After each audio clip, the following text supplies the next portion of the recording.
Hello, friend, this is me, your host. Welcome back to our channel. I hope you all are well and doing great. So, today I'm back with another video to give a review on another book, which is The 5 a.m. Club. This is by Sharma.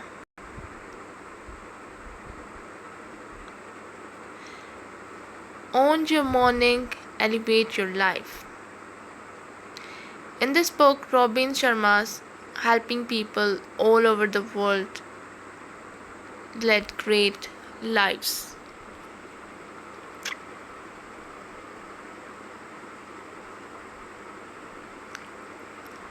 The dangerous deed. A gun would be too violent. A nose would be too ancient. And a knife blade to the wrist would be too silent. So the question became, how could a once glorious life be ended swiftly and precisely, with minimum mess yet maximum impact?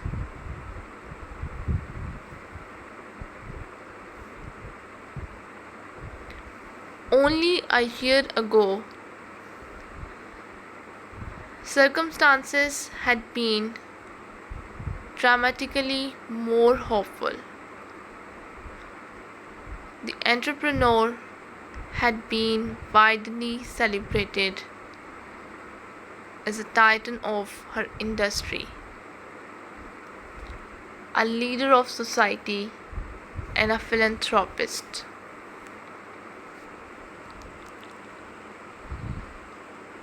She was in her late 30s, steering the technology company she founded in her dorm room in college to ever increasing levels of marketplace dominance, while producing products that her customers revered.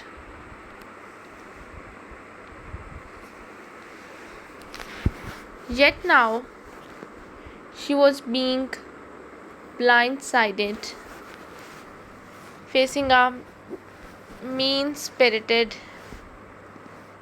and jealousy fueled cope that would significantly dilute her ownership stake in the business. She had invested most of her life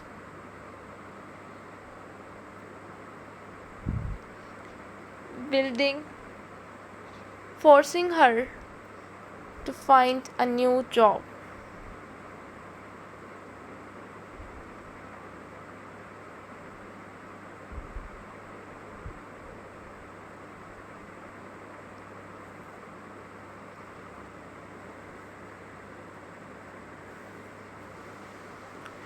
The cruelty of this remarkable turn of events was proving to be unbearable for the entrepreneur.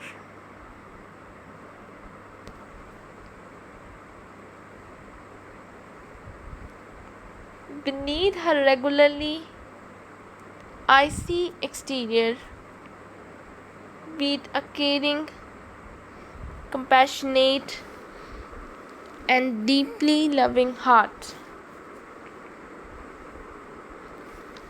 She felt life itself and betrayed her,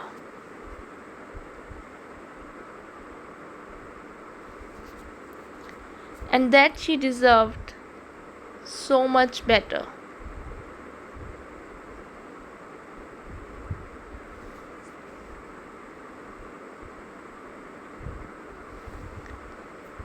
She considered swallowing a gigantic bottle of sleeping pills. The dangerous deed would be cleaner this way. Just take them all and get the job done fast, she thought. I need to escape this pain.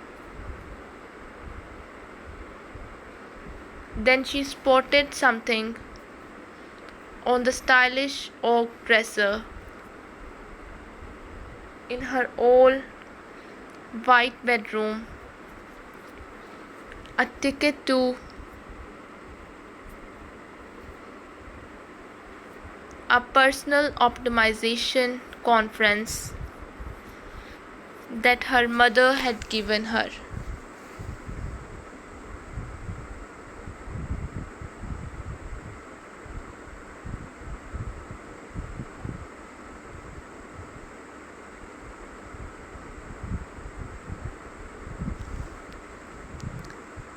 The entrepreneur usually laughed at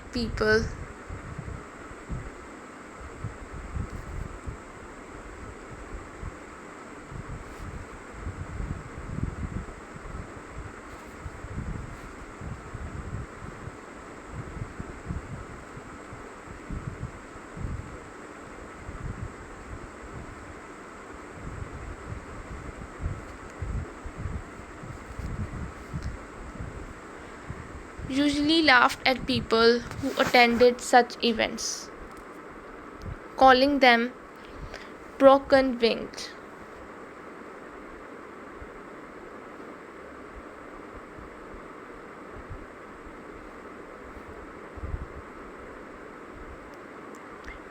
And saying they were seeking the answers of a pseudo guru when everything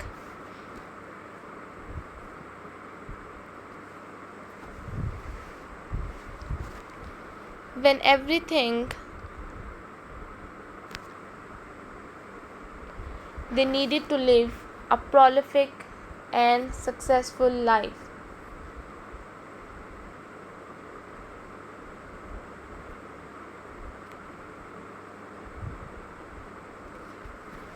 was already within them.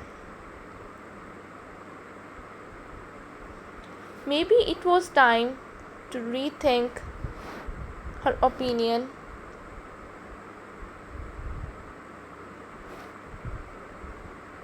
She couldn't see many options. Either she had to go to the seminar and experience some breakthrough that would save her,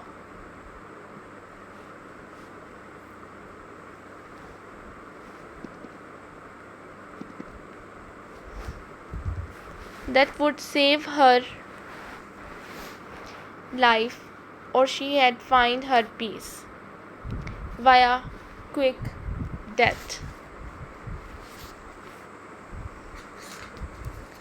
Letting go of mediocrity and all that's ordinary. Why? Sometimes I have believed as many as 6 impossible things before breakfast. You are a painter, right? The homeless man asked as he toyed with a loose button on his shabby shirt. Yeah, mumbled the artist, sort of a frustrated one. I am good, but not great. I have a lot of art at my flat in Zurich. said the homeless man, smiling indulgently. Bought a place right on the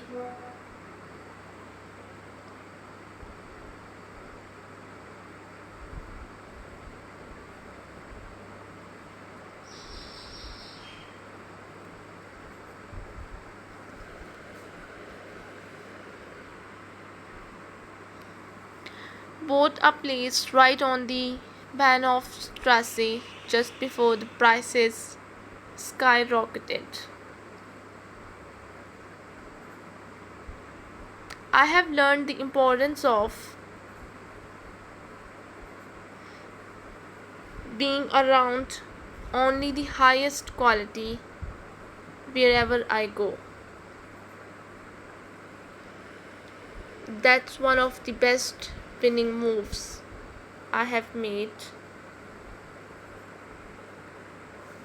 to create the life I have crafted. In my businesses, I only allow in top players because you can't have an A level company with C level performers.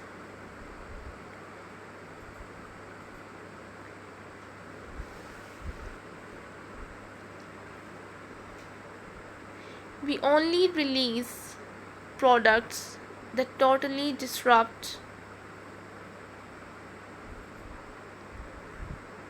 our market and then absolutely change the field by how valuable they are.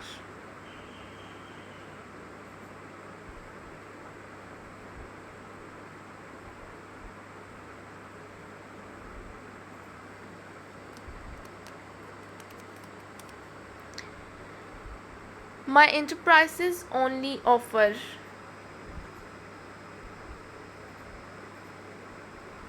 services that ethically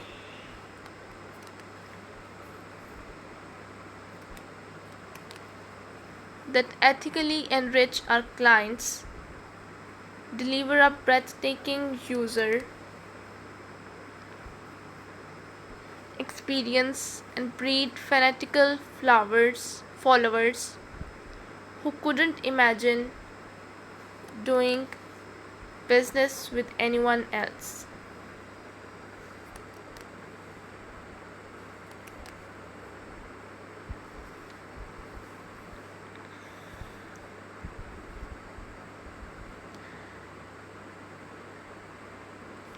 And in my personal life, it's the same thing. I only eat the best food, though I don't eat a lot of it. I only read the most original and thoughtful books, spend my time in the most light filled and inspiring of spaces, and visit the most enchanting of places.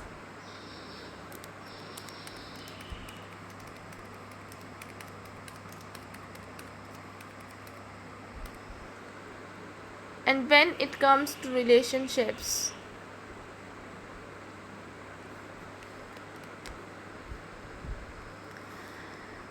I only surround myself with human beings who fuel my joy, stoke my peace, and excite me to become a better man. Life's too valuable to hang with people who don't get you, who you just don't vibe with, who have different values and lower standards.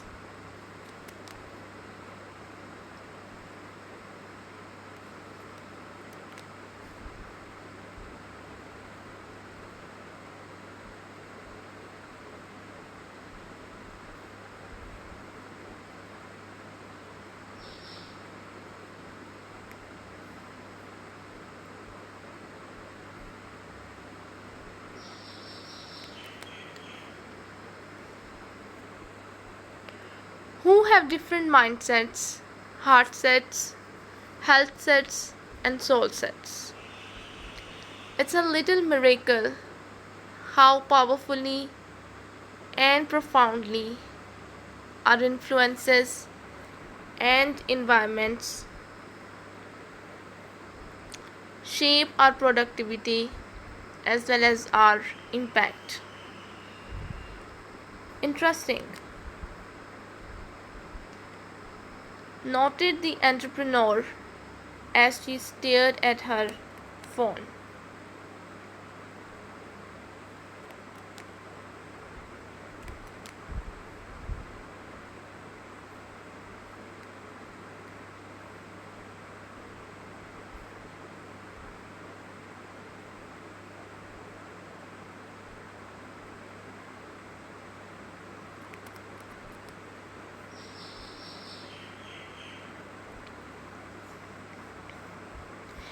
He does seem to know what he's talking about, she muttered.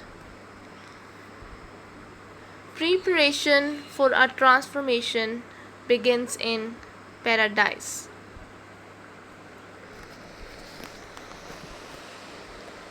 A child has no trouble believing the unbelievable, nor does the genius or the madman.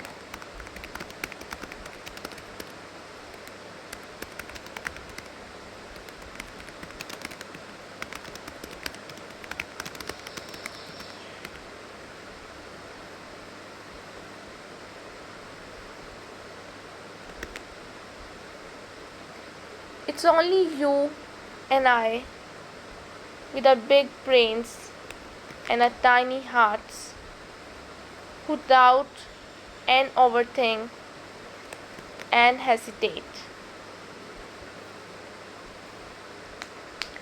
Um, wow, declared the entrepreneur with a crooked smile that displayed part surprise and part delight. We were at your seminar. You were brilliant up on that stage. She finally managed to express, pivoting impressively from soft shock to the master of the universe, business bearing she was more accustomed to.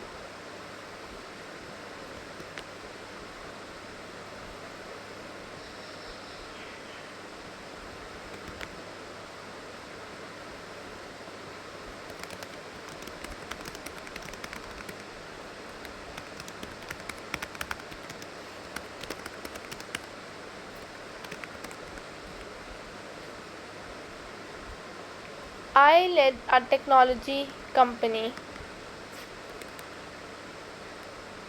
We are what pundits in our industry call a rocket ship because of the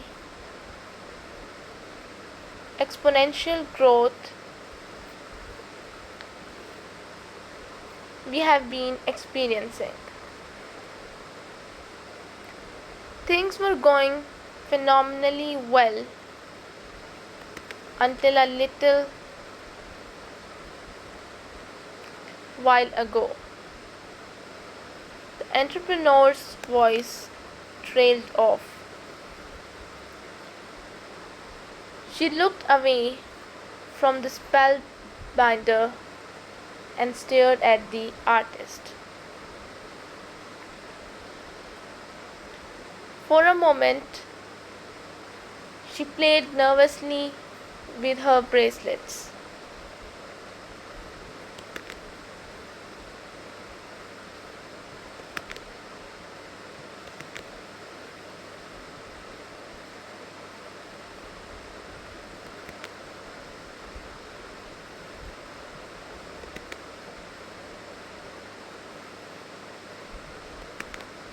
The lines along her face became more vivid, and her visage gave off a heavy, tired, and injured look in that instant on that spectacular beach. What happened? Asked the spellbinder to your business. Some of the people who invested in my enterprise felt I had too much equity in it.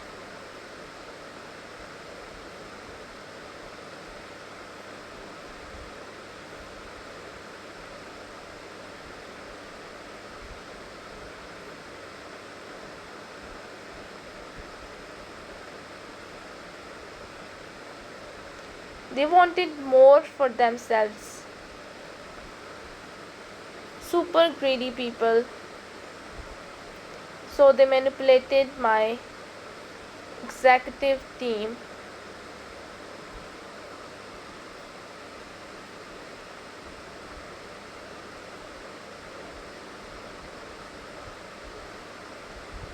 convinced my rally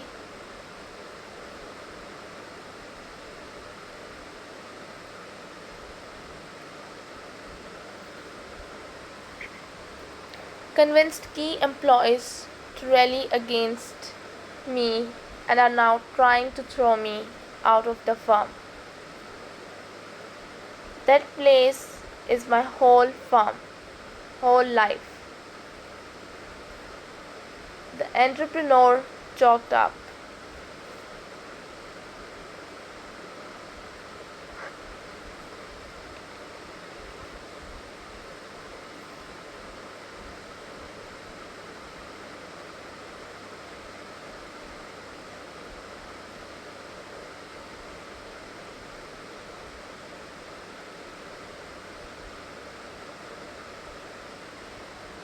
A school of luxuriously colored tropical fish swam through the shallow water at the edge of the sand.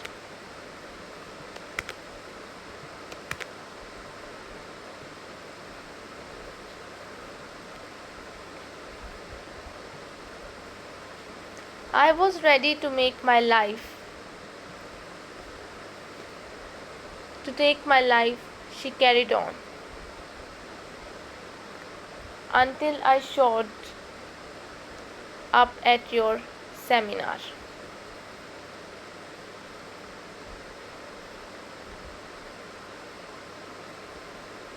Many of your nuggets of knowledge gave me hope. A lot of your words made me feel strong again. Not sure exactly what it was.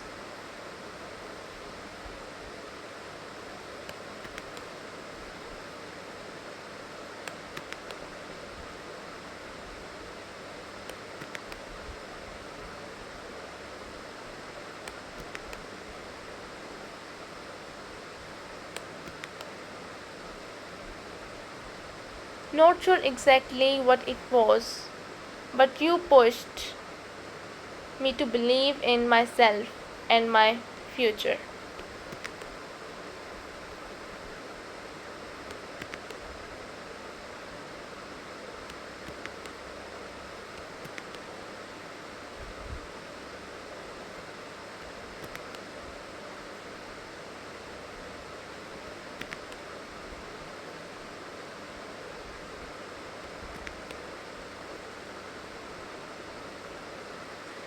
I just want to thank you. She embraced the spellbinder. You have started me on the journey to optimizing my life.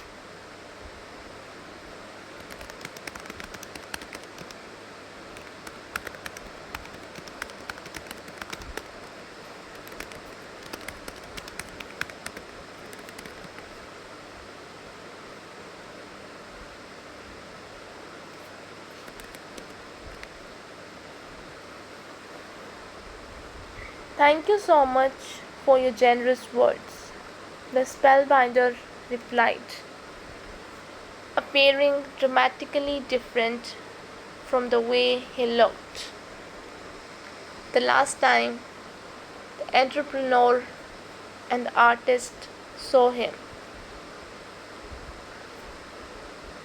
Not only did he have that healthy glow people get from time in the sun,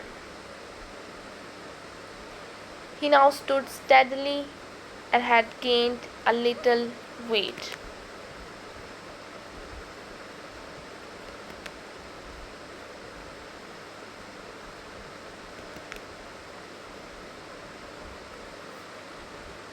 I am grateful for what you have said, the spellbinder continued. But the truth is that I didn't start you on the quest to improve your life. You are changing your life by starting the You're changing your life by starting the process of bringing application to my insights and methods by implementing my teachings. So many people chat a good game. They tell you all the ambitions they are going to get done and all the aspirations they plan to deliver on. I'm not judging, I'm just reporting. I'm just reporting, I'm not complaining. I am just saying.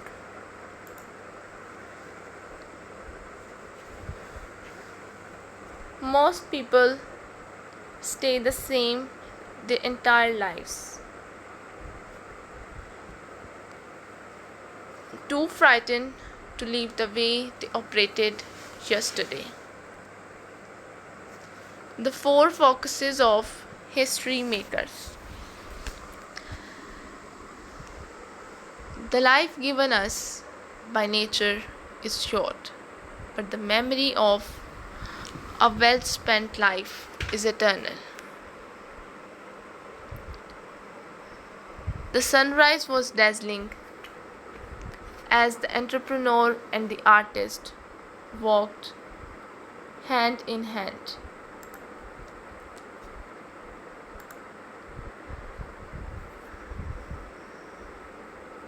Along the seashore to meet the billionaire at the designated meeting spot for the next morning.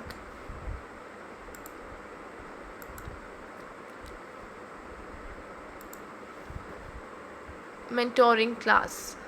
Mr. Riley was already there when they arrived, sitting on the sand, eyes closed in a deep meditation. Who will cry when you die? He asked. What? Exclaimed the artist.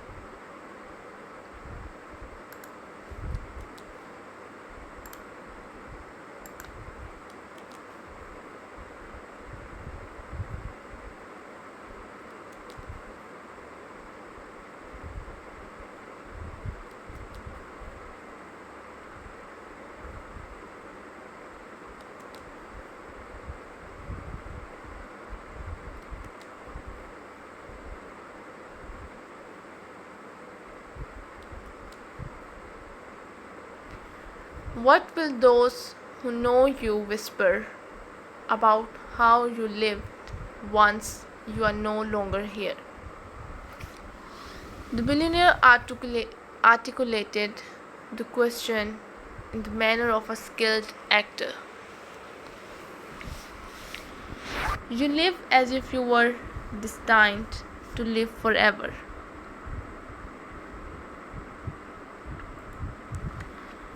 No thought of your frailty ever enters your head, of how much time has already gone by you. Take no heed. You squander time as if you drew from a full and abundant supply.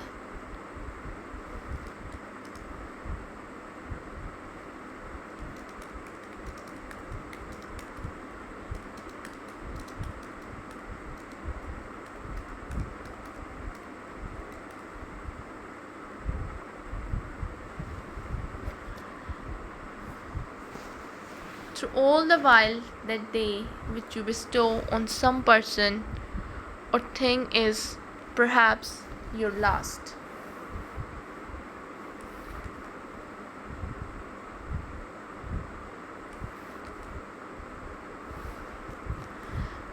Those are your thoughts.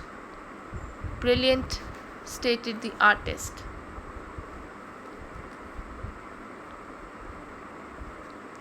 The billionaire looked mildly embarrassed. I wish no. They belong to the Stoic philosopher Seneca. They came from his treatise on the shortness of life. So, why are we talking about death on this beautiful morning exactly? Queried the entrepreneur, appearing a little uncomfortable.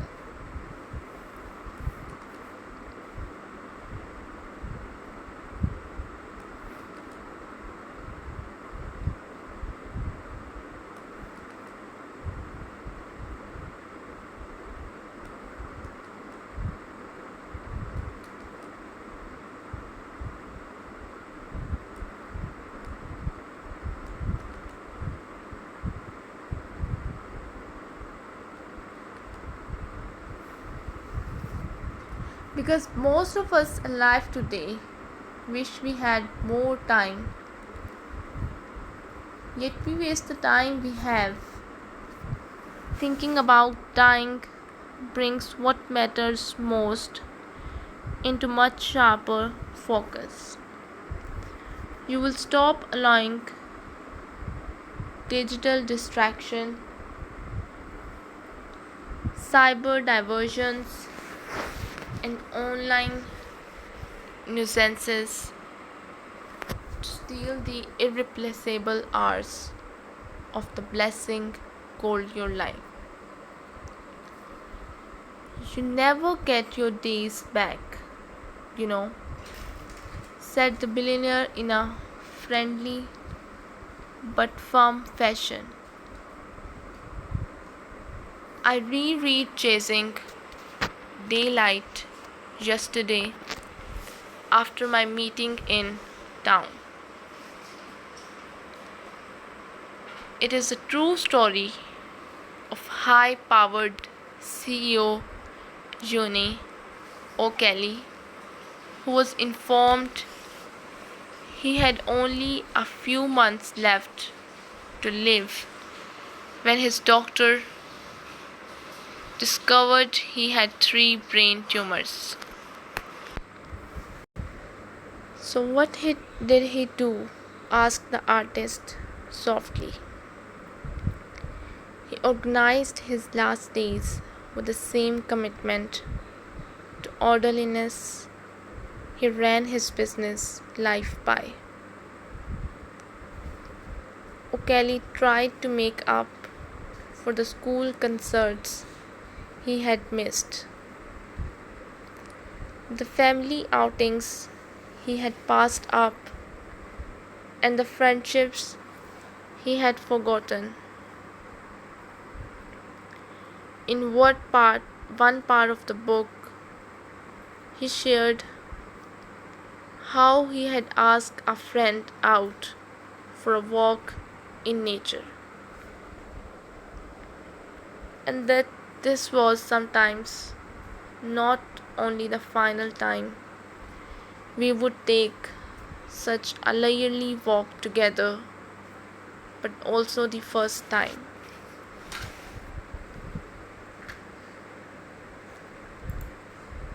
Sad was the contribution of the entrepreneur as she nervously played with her bracelet. The worry lines on her forehead reappeared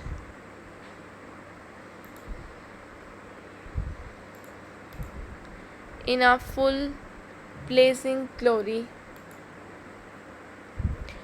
Then last night I watched the diving bell and the butterfly.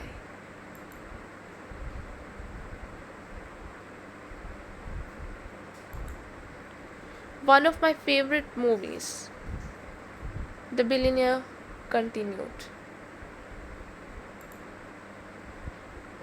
It is also a true story about a man who knows about a man who was also stopped the world, an editor in chief of French LA magazine.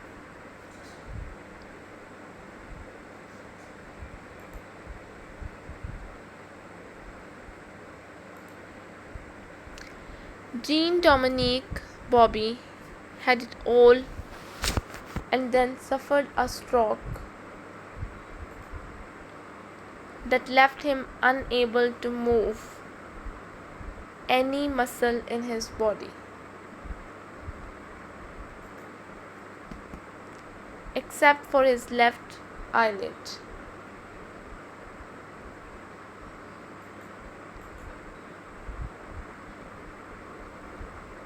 The condition's called locked in syndrome. His mind still worked perfectly, but it was as if his body was encased in a diving bell.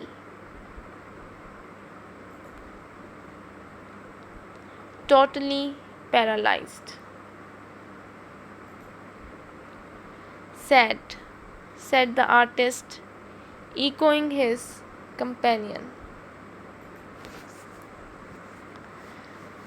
The 5 a.m. club learns the 20 by 20 by 20 formula.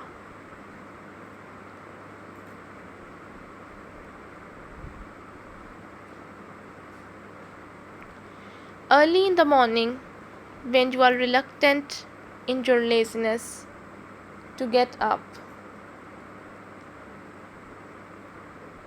let this thought be at hand.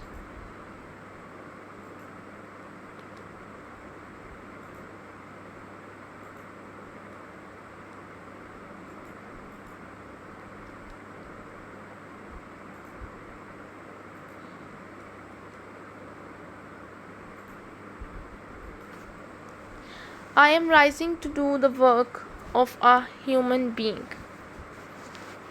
Rome is in my veins. Its energy courses through my blood, and its unique type of magic resets my spirit. Thought the billionaire as his jet taxied along the tarmac of that city's private airport. The song Magnolia by Italian music group Negrita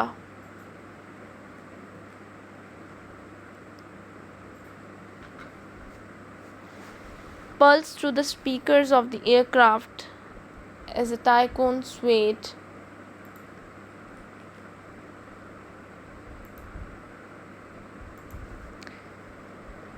his taut shoulders to the beat.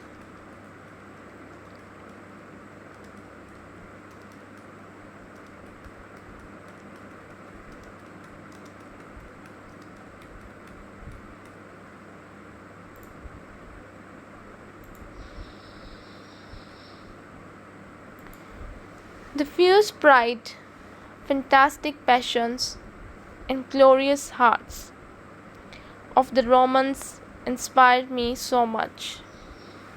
He affirmed to himself, the way the light falls on Trinita de Monte, the church that crowns the Spanish steps, never fails to lift my soul and often brings tears into my eyes.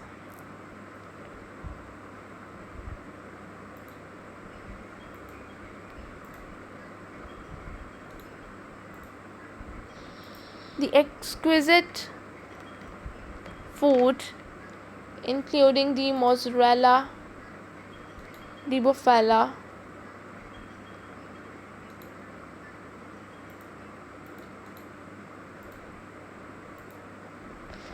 cashew pepe, amatriciana, and carbonara, along with the fire cooked bascio, feeds my desire to maximize the enjoyment of my life.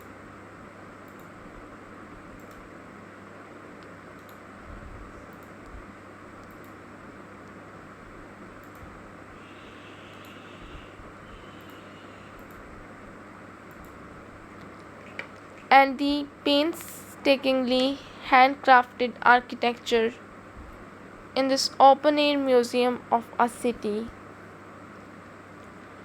where I love to walk in the rain speaks to both the warrior as well as the poet within me. The magnate reflected as his jet neared the gate.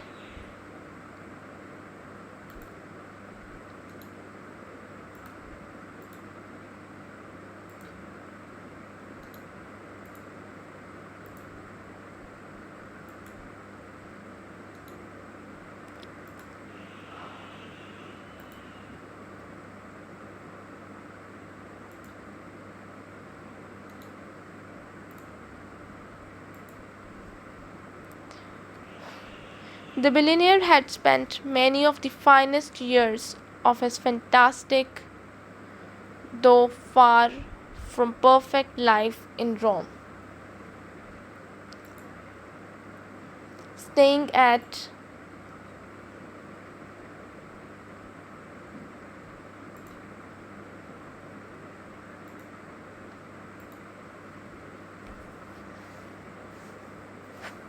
an apartment in the historical center on Via Vittoria.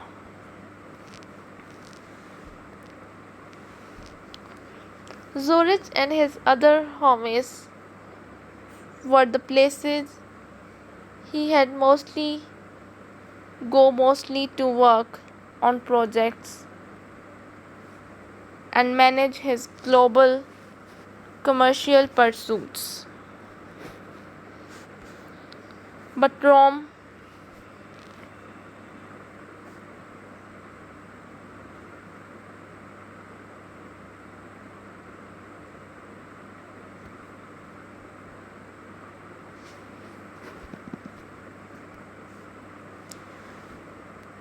well, Rome was to fuel his sense of awe.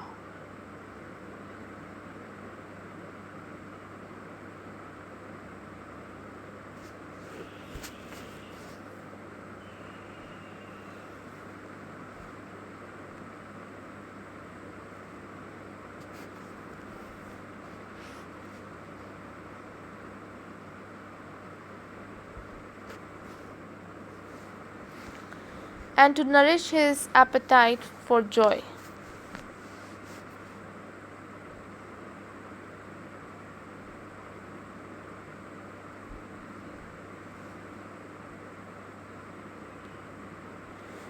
Inhaling the fragrance of gardenias at springtime and taking long treks past the temple that sits at the lake in the park, called Villa Bouquets, were two of his favorite things in life.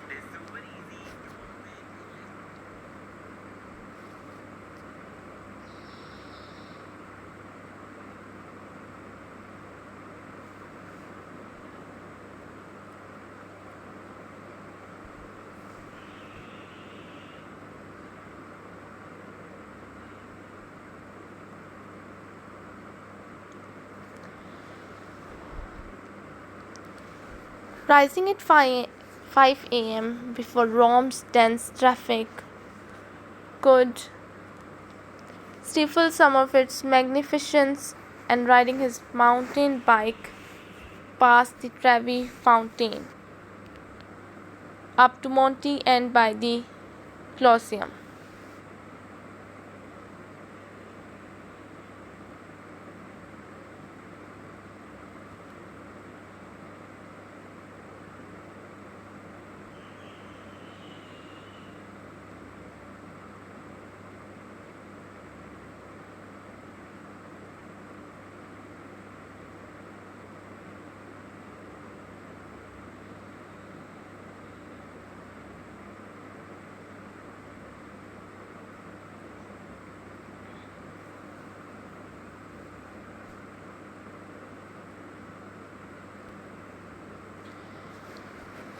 And finally over to Piazza Navona to just sit and embrace the marvelousness of the church in that exalted square reminded him of the brilliance that only early morning brings.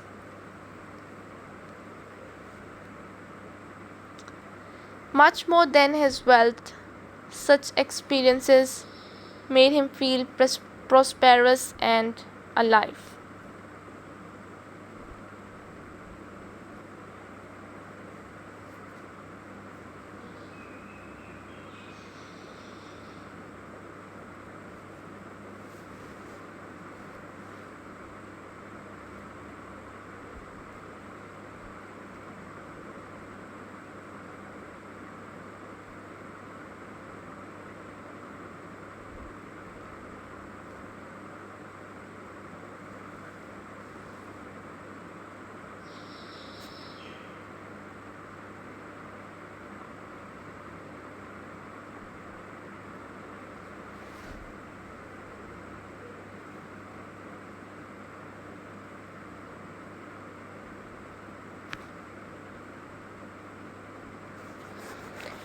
You should know that the greatest love of his life hailed from Rome. The billionaire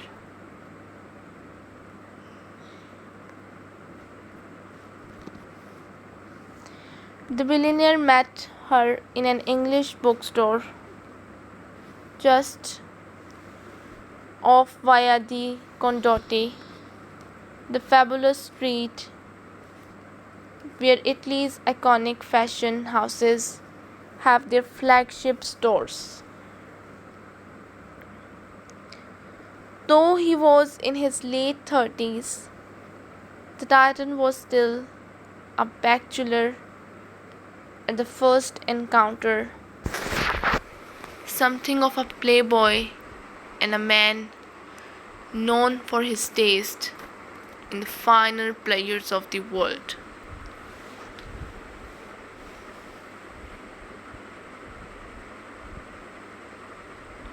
He still remembers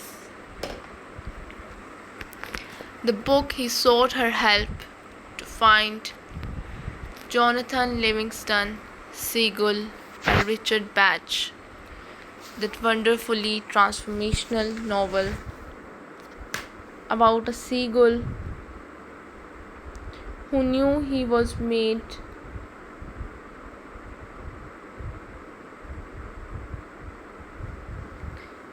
to fly higher than the flock and embarked on an unforgettable journey to make that inner knowing real.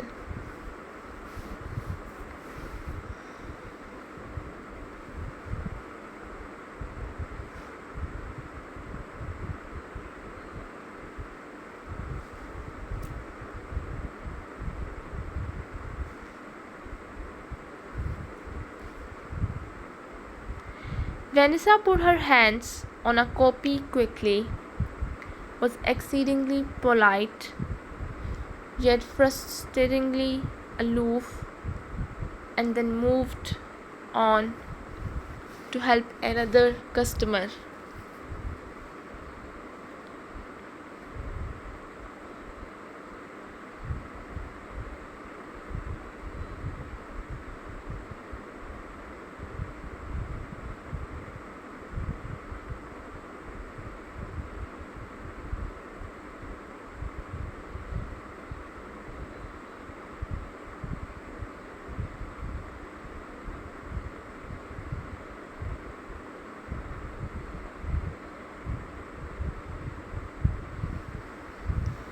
It took the billionaire over a year of visiting that cramped bookshop with books arranged on old wooden shelves that lined the time worn walls for this young woman to agree to have dinner with him.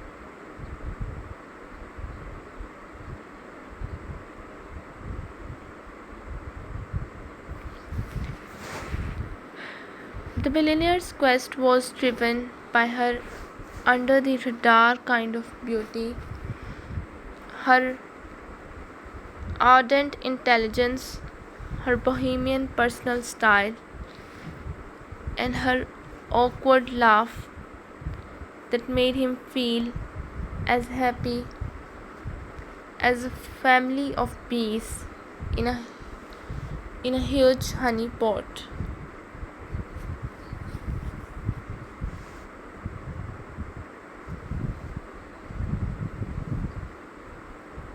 The 5 a.m.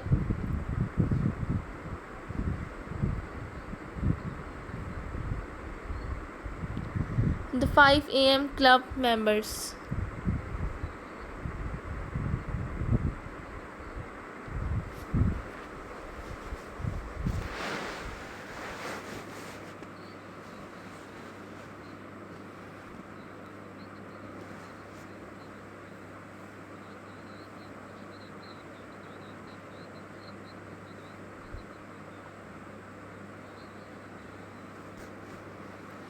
Become heroes of their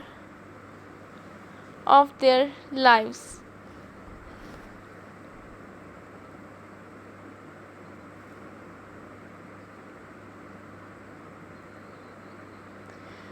Live like a hero, that's what the classics teach us. Be a main character, otherwise, what is life for? The helipad in Cape Town, South Africa, is on the V&A waterfront, a place where tourists ride the Cape Wheel, yacht racers replenish their supplies for courage-filled, adrenaline-fueled ocean contests. Fishing charters may be booked and strong morning coffee can be found. The bubbly brunette with librarian glasses made sure the liability waivers were signed by the billionaire, the entrepreneur, and the artist. She then stood on a leather sofa, made notes on her checklist, and provided her 3 VIP clients with a safety briefing that was mandatory before their helicopter whisked them to Robben Island. As you know, Robben Island, a barren, not so huge, shark surrounded, ominous looking parcel of land sitting not so far from the coast of Cape Town, is where Nelson Mandela was confined to an enormously tiny prison cell for 18 of the 27 years he was imprisoned. Over time, this great hero of the world was attacked, abused, and otherwise mistreated.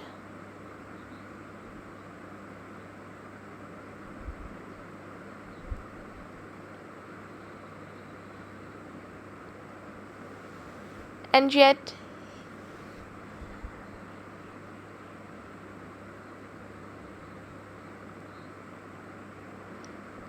he replied to this bad behavior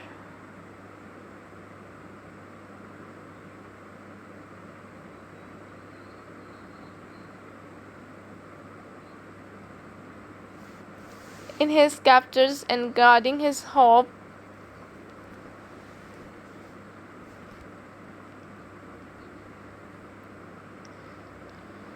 Seeing the good in his captors and guarding his hope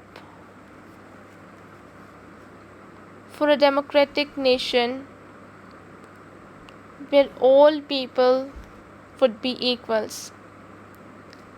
Speaking about Mahatma Gandhi, Einstein once said, "Generations to come will scarce believe that such a one as this ever in flesh and blood walked upon this earth."